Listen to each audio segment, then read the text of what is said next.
You believe control brings peace, but what if control is the very thing causing your suffering?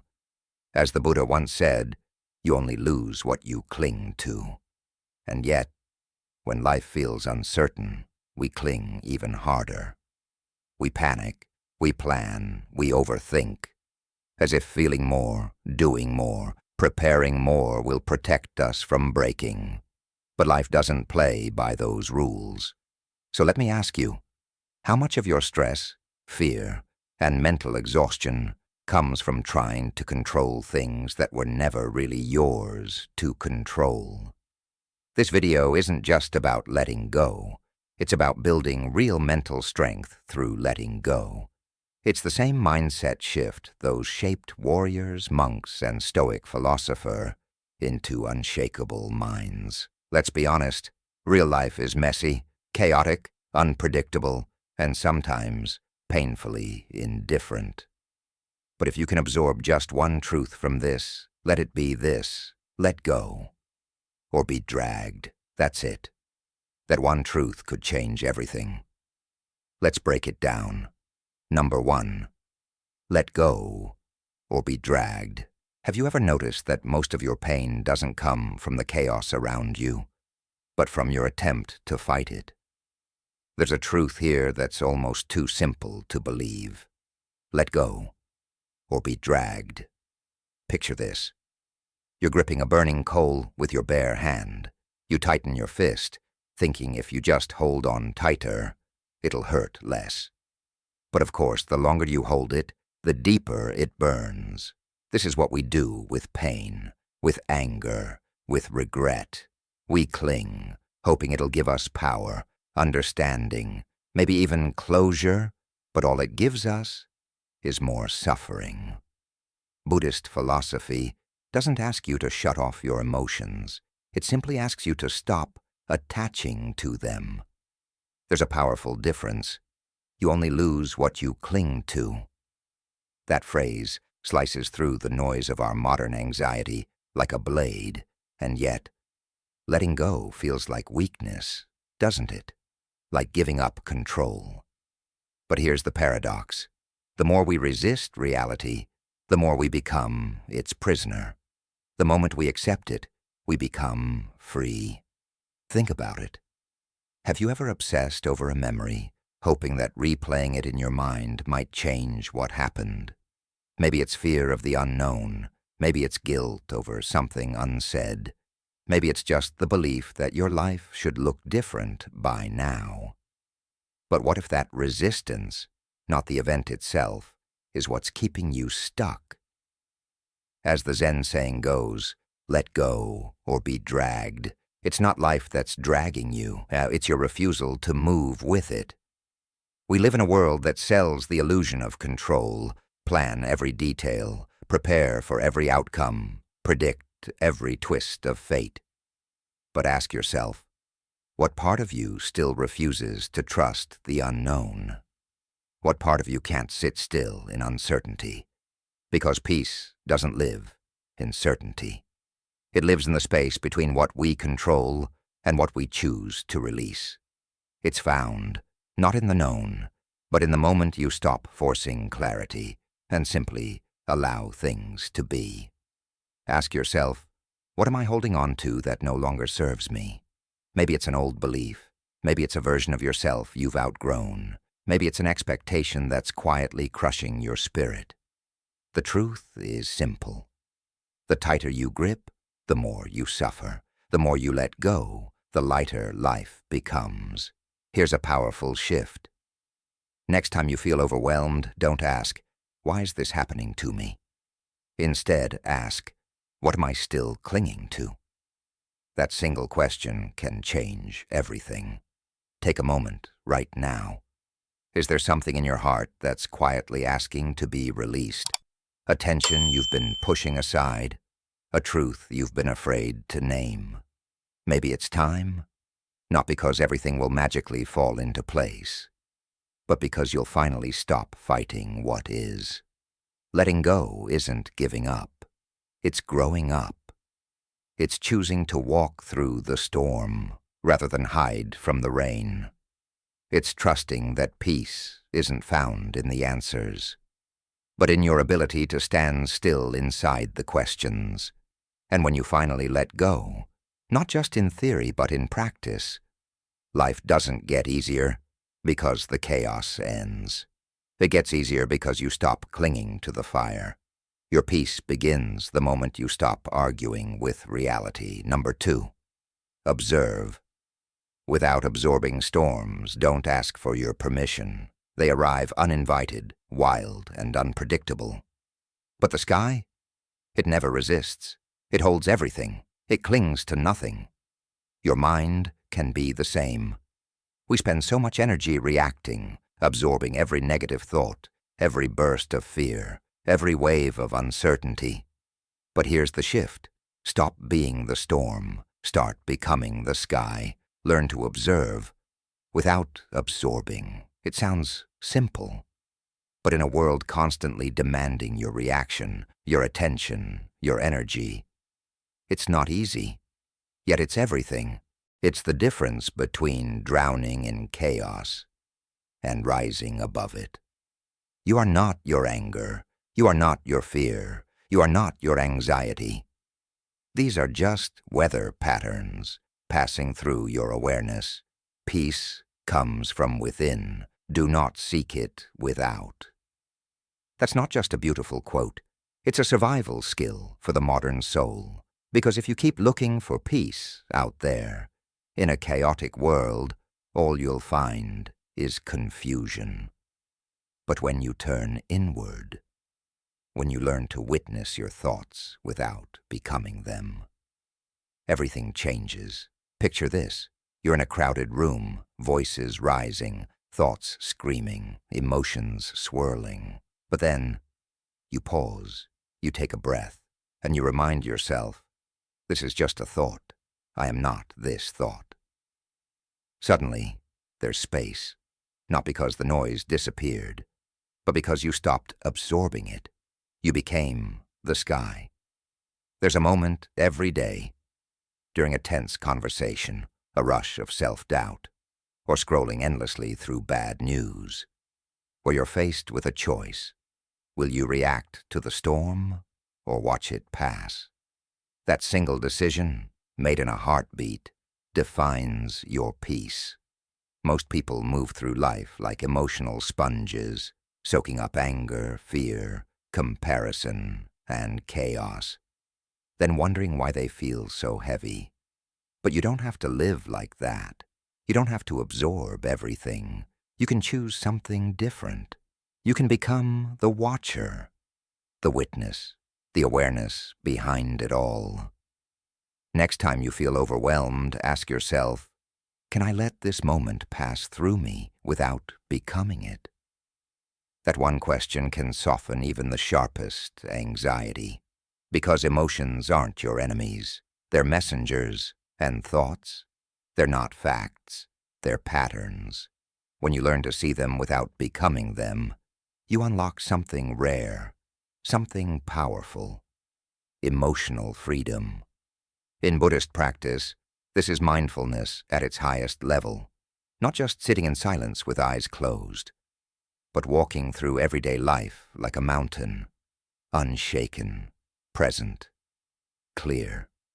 Imagine what your day would feel like if every irritation didn't get under your skin, if every careless comment didn't steal your peace, if every fleeting doubt simply passed by.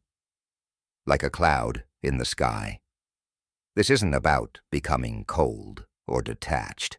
It's about becoming wise. It's about learning how to guard your peace without closing your heart. And when you master this, when you stop reacting and start witnessing, you don't just survive the storms. You outgrow them. Strong minds don't resist the storm. They rise above it by becoming the sky. Number 3, care deeply, but not widely.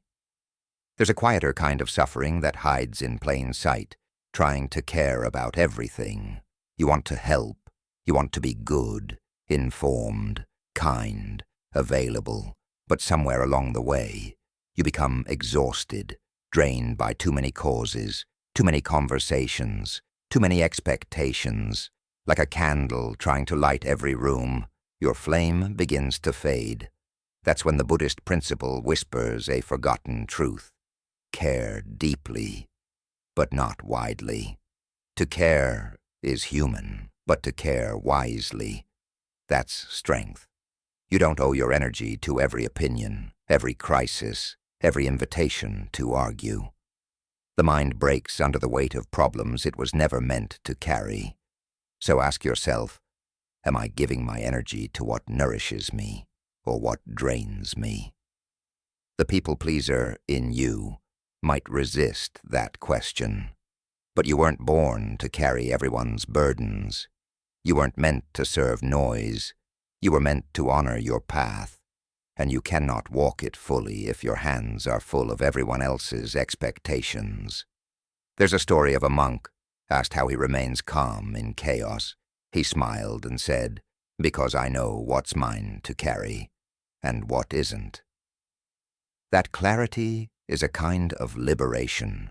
In a world that glorifies being everything to everyone, boundaries become sacred. Saying no isn't rejection. It's a quiet yes to your own soul. This is the art of narrowing your care, not to become selfish, but to become clear, to give your full heart to the few things that truly matter, but to become intentional, to focus your heart where it matters most, on what brings you joy, on what aligns with your values, on what protects your peace. Don't scatter your love across a battlefield of meaningless opinions. Pour it into moments, people, and actions that reflect your truth. In Buddhist thought, compassion isn't blind. It's discerning. It doesn't just give, it understands. It asks, is this truly worth my inner peace? And if the answer is no, walking away isn't weakness, it's wisdom. We're taught to spread ourselves thin, to answer every notification, to stay informed, even when the information poisons our spirit. But a strong mind knows better. A strong mind protects its flame. It chooses sacred over scattered.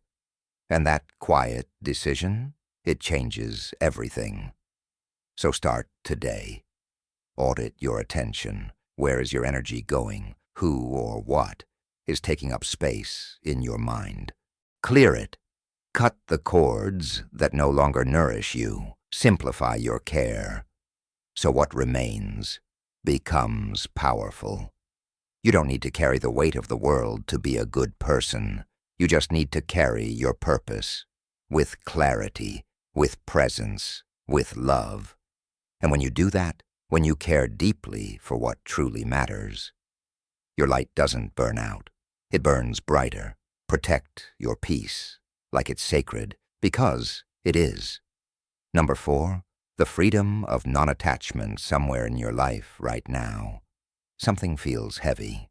Maybe it's a goal you're chasing with tight fists, a version of yourself you're scared to release, or a relationship that's no longer aligned, but you're still clinging. Understand this. The weight isn't from life. It's from your attachment to how you think life should be. Attachment is the root of all suffering. This simple truth echoes through Buddhist philosophy like a quiet bell in a storm. But what does it really mean? To let go? To not attach? It doesn't mean apathy. It doesn't mean detachment from love. It means the deepest form of love.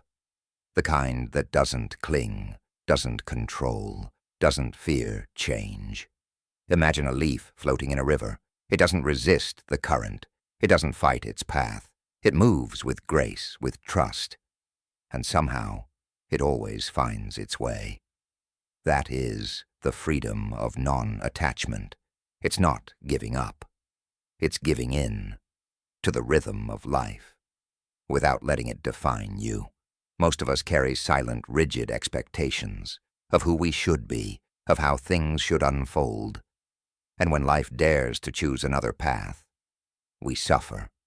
Not because life is cruel, but because our grip is tight. So ask yourself, what am I attached to that's causing friction inside me? Is it an identity, being the strong one, the successful one, the perfect one?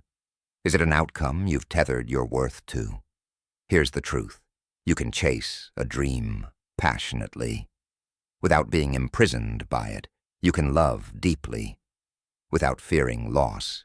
You can show up fully, without gripping so tightly that life shatters in your hands. Letting go isn't weakness, it's wisdom. It says, I trust what is. I don't need to force what isn't. And in that release, something strange happens. Peace rushes in, a lightness, like dropping a backpack you didn't even know you were carrying.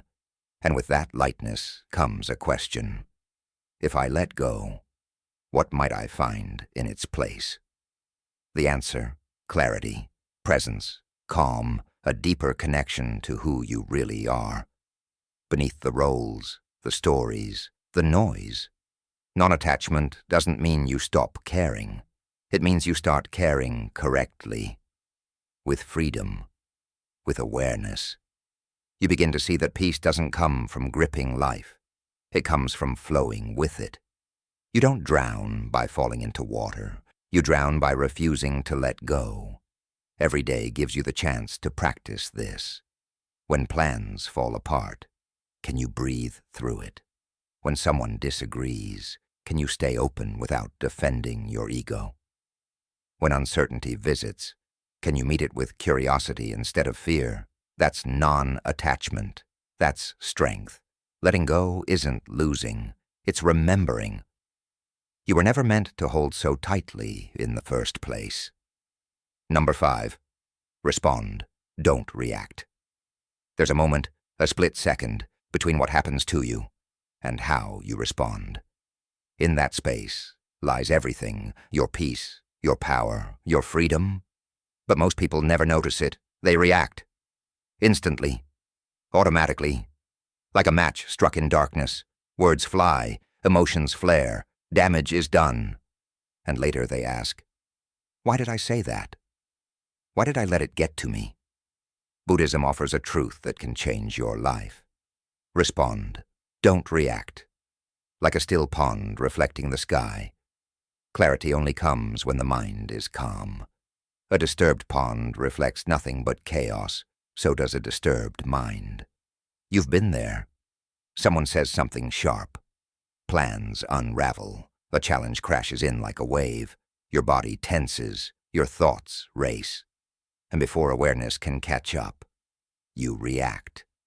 But what if you paused, just long enough to breathe, to witness the emotion, without becoming it? That pause is power. It's the difference between living in reflex and living in awareness. As the Buddha once said, do not let the behavior of others destroy your inner peace. But to live that truth, you must own your space, the stillness within you that no storm can reach. Ask yourself, am I reacting from emotion or responding from clarity? One path leads to regret, the other to wisdom. Reactions are fast, hot, chaotic. They come from ego, from fear. Responses are slow, grounded, and clear. They rise from presence. And presence only lives in the now, in that gap between the trigger and the choice. Picture this, a monk sitting in the middle of a crowded marketplace. Noise all around, children shouting, merchants haggling, dogs barking. But the monk remains still.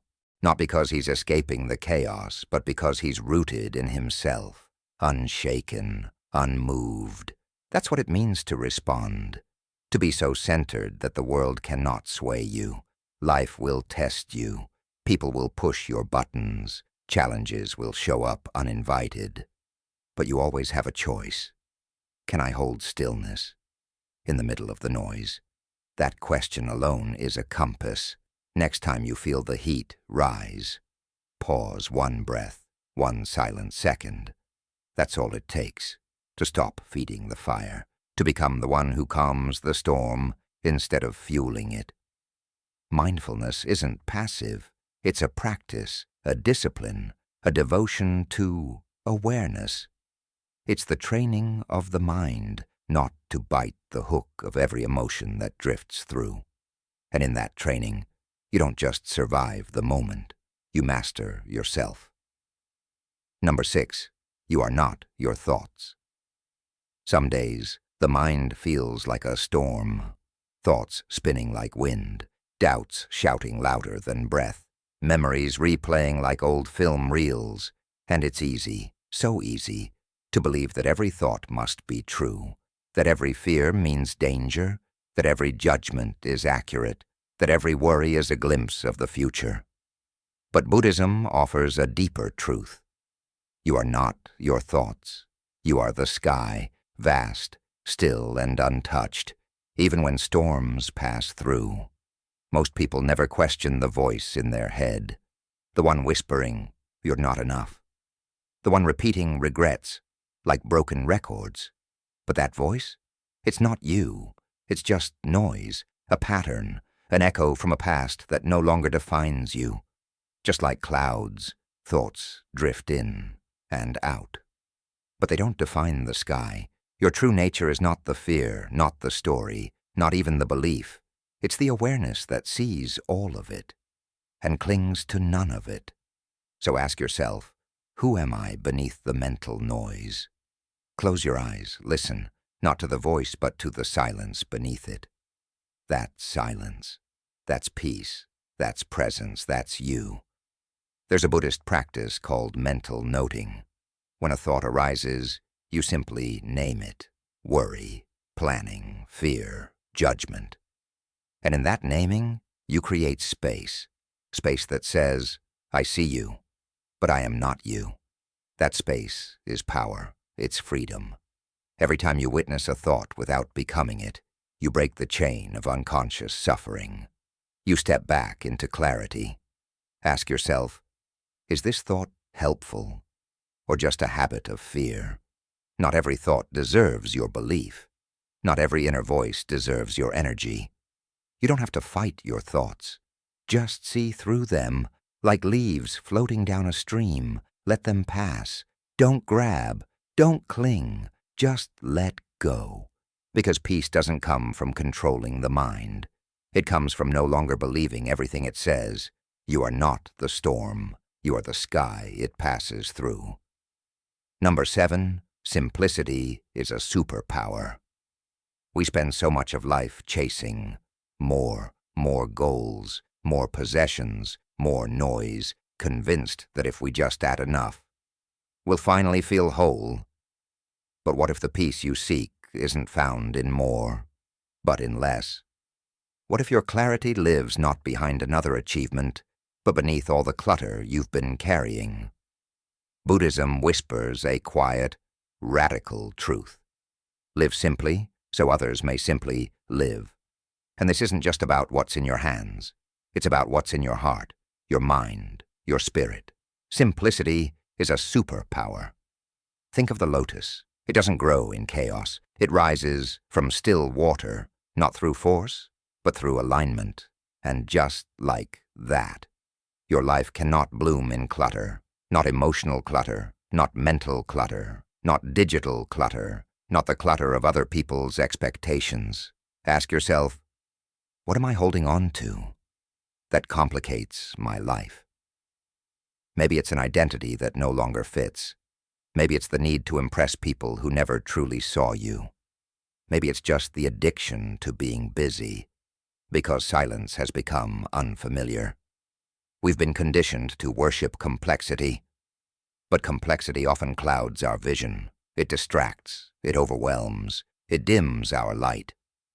Simplicity, on the other hand, brings us back to the breath, back to the moment, back to what matters. So start today. Clear the clutter, inside and out. Cut the noise, unfollow the chaos. Declutter your mind like you would a messy room. And you'll find stillness was always there, waiting underneath. Because you don't need more to be whole. You need less of what doesn't serve you. Let your life become a meditation, quiet, intentional. free. Number 8, protect your energy like a sacred temple. There's a quiet truth tucked beneath the noise of our busy lives.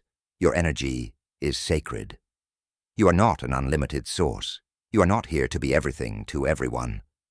And yet, how often do we give ourselves away? To obligations that feel heavy, to conversations that leave us drained, to people who only take. Buddhist wisdom teaches that boundaries are not walls. They are gateways to peace. They are how we honor ourselves. You are the keeper of your energy, the guardian of your inner sanctuary. Imagine your energy like a candle flame. When protected, it glows with warmth, lighting the space around it. But when exposed to every wind, every demand, every conflict, every expectation, it flickers, it dims, and eventually it goes out. Just as a candle needs shelter, your inner light needs care. Ask yourself, am I spending my energy on what feeds me or what depletes me? Because every moment you give your attention to what drains you, you are silently abandoning what restores you. We lose time in noise, emotions in unreciprocated effort, peace in endless comparison. And in doing so, we forget the simplest truth. Your energy is your life force. Use it with intention. Boundaries aren't selfish. They are self-respect in action. They say, I matter. My peace matters. And I get to choose what I welcome into my world. Not every invitation requires a yes. Not every conversation needs your response. Not every relationship deserves a front-row seat to your soul. So start noticing. Who leaves you feeling light? What brings you back to yourself? Where does your energy expand? And where does it shrink? Protect your energy like a sacred temple. Not because you are fragile, but because you are valuable. Because you are here not to be drained by life, but to embody it fully, deeply, and with radiant clarity. Number 10, choose peace over being right. There is a quiet kind of power in simply choosing not to engage in every battle, in saying, I understand, instead of I must convince, in realizing that proving your point is rarely worth the price of your peace. Buddhist wisdom reminds us, the ego loves to be right. It feeds on debate, on the illusion of control, on the belief that our perspective must prevail. But the soul longs for peace, not dominance. Connection, not conquest. Ask yourself, is this worth the disturbance in my mind?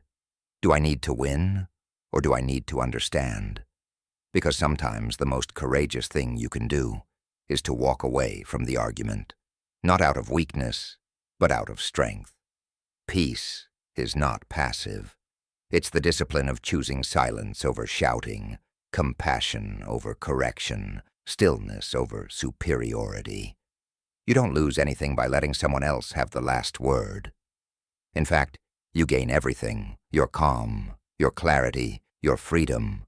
Not every opinion needs a rebuttal. Not every conflict needs resolution. Sometimes the wisest path is surrender. Not to the other person, but to the moment, to what truly matters. Choosing peace doesn't mean you don't care. It means you care differently. It means you care more about the relationship than the righteousness, more about the stillness within than the storm outside. Imagine the power of holding your center while the world tries to pull you into its chaos. That is mastery. That is the path of the strong mind. So next time you're pulled into an argument, a disagreement, an urge to defend, pause, breathe, ask, do I want to be right, or do I want to be free? Because real strength isn't in winning the fight.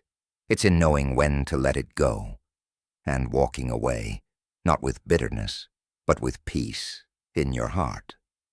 Bonus, live with intent, not impulse to live with intent, is to anchor yourself in clarity rather than chaos, in vision rather than reaction. Imagine how different your day would feel if every action came not from stress, but from stillness. If before speaking, you paused. Before deciding, you reflected. Before reacting, you breathed. This is the essence of mindful living, not perfection, but presence. Our modern world glorifies speed, quick responses, instant results, fast gratification, but Buddhism invites a different rhythm, one that listens before it speaks, one that waits like the archer, not because of fear, but because of focus. Intent is the inner compass that keeps you aligned with your values when the world tries to pull you off course. It's what allows you to say no when distraction calls, and yes when your soul speaks. Ask yourself, are my choices today in service of who I want to become tomorrow? Am I living in alignment with what truly matters to me? Because a life built on impulse may feel full, but often lacks fulfillment. A strong mind doesn't follow every emotional wave. It sees the wave, feels it, but chooses when and how to act. That's power. That's freedom. Living with intent doesn't mean you never slip. It means you catch yourself sooner. You return quicker. You stay closer to your truth. So pause, breathe, aim your energy like the archer, not at every noise, but toward what actually matters. Let your day be shaped not by impulse, but by intention. Let your actions reflect your purpose, not your distractions. And over time, your life will become not just full, but meaningful. Not just busy, but aligned. This is the quiet revolution of a strong mind. Let go or be dragged freedom begins the moment you stop clinging. When you release control over what you can't manage, like stress, anger, or expectations, you create space for peace. Control isn't where peace lives. Surrender is. Let go to embrace freedom. Observe without absorbing, witness without attachment. By observing your thoughts and emotions without identifying with them, you prevent them from ruling your inner world. This allows for inner stillness and emotional clarity. Observing helps you practice detachment, promoting mindfulness and reducing emotional exhaustion. Care deeply, but not widely. Focus your energy where it truly matters, on your core values, health, and peace. Don't scatter your energy across everything. Selective caring doesn't mean indifference, it's clarity. Align your concerns with purpose, and in doing so, you protect your energy and cultivate true freedom. Respond, don't react. There's a split-second pause between stimulus and response. In that space lies your power. Instead of reacting impulsively, take that moment to breathe and respond with clarity. Living with intention means slowing down, reflecting, and making choices that align with your higher self, rather than reacting out of emotion or fear. You are not your thoughts. Your thoughts are like clouds drifting across the sky. You are the sky, vast and calm, and thoughts are just passing weather. Don't identify with them. They're not your truth. This awareness allows you to separate from mental noise, cultivating peace in every moment. Simplicity is a superpower in the pursuit of more possessions, more success, more validation. We clutter our lives. True clarity and peace come from less. Simplify your life, your thoughts, your commitments, and your environment. Less distraction equals more presence, more depth, and more freedom to live meaningfully. Protect your energy. Like a sacred temple, your energy is sacred.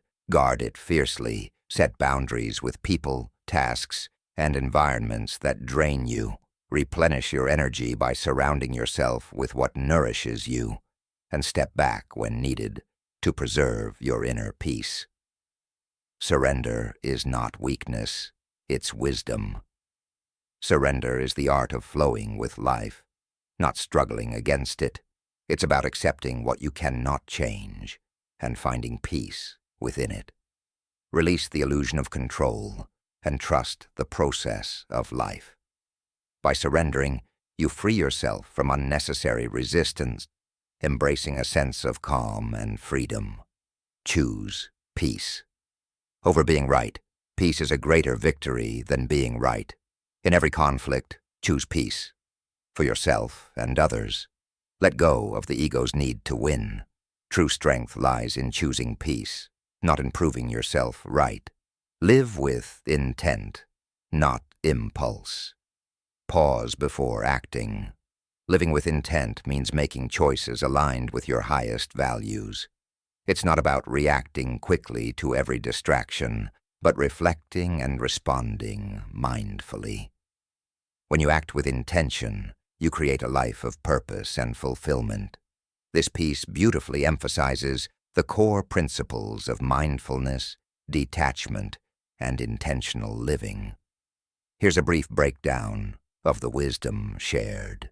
The freedom of non-attachment. Non-attachment isn't about being indifferent or detached from life, but about not allowing anything, be it people, possessions, or outcomes, to own you. Release your grip on these things and move lightly. True freedom arises when we stop clinging and stop allowing external factors to dictate our inner state. Respond, don't react. The space between stimulus and response is where your power lies. Instead of reacting impulsively, pause and breathe. By responding with intention rather than emotion, you gain greater control, peace, and avoid the regret that often comes from acting out of impulse. You are not your thoughts. Thoughts are fleeting and come and go. They don't define who you are. Create space between you and your thoughts, allowing for calm and clarity. This space helps you make conscious, mindful decisions instead of being driven by the mental noise. Simplicity is a superpower. Complexity breeds chaos, but simplicity brings serenity. By stripping away unnecessary mental and emotional clutter, you create room for peace, focus, and meaningful living. Simplify to live more intentionally. Protect your energy like a sacred temple. Your energy is precious. Set clear boundaries to protect your time, attention, and inner peace. Invest your energy wisely in what uplifts you, and avoid things and people that drain you. Surrender is not weakness, it's wisdom. Surrendering to life is not about giving up, but about choosing peace over resistance. Acceptance opens the door to transformation, and in surrendering, you free yourself from the grip of things you cannot control. Choose peace. Over being right is not as important as being at peace. Ego feeds conflict, but compassion fosters freedom. In the grander scheme of life, staying calm and maintaining inner peace holds much greater value than winning every argument. Live with intent, not impulse. In a world full of distractions, live with mindfulness. Intentional living means making decisions that align with your values and purpose, rather than reacting impulsively to every passing thought or emotion. Embrace the power of emptiness. Stillness is fertile space for growth. By emptying your mind of clutter, you create the space for wisdom, creativity, and calm to emerge. Embracing this emptiness as a strength allows you to find clarity in a chaotic world. Choose to care. Less about what doesn't matter. In a world that demands attention and validation, choosing not to care about the trivial or unimportant is an act of rebellion. This allows you to focus your energy on what truly matters, empowering you to lead a peaceful, authentic life.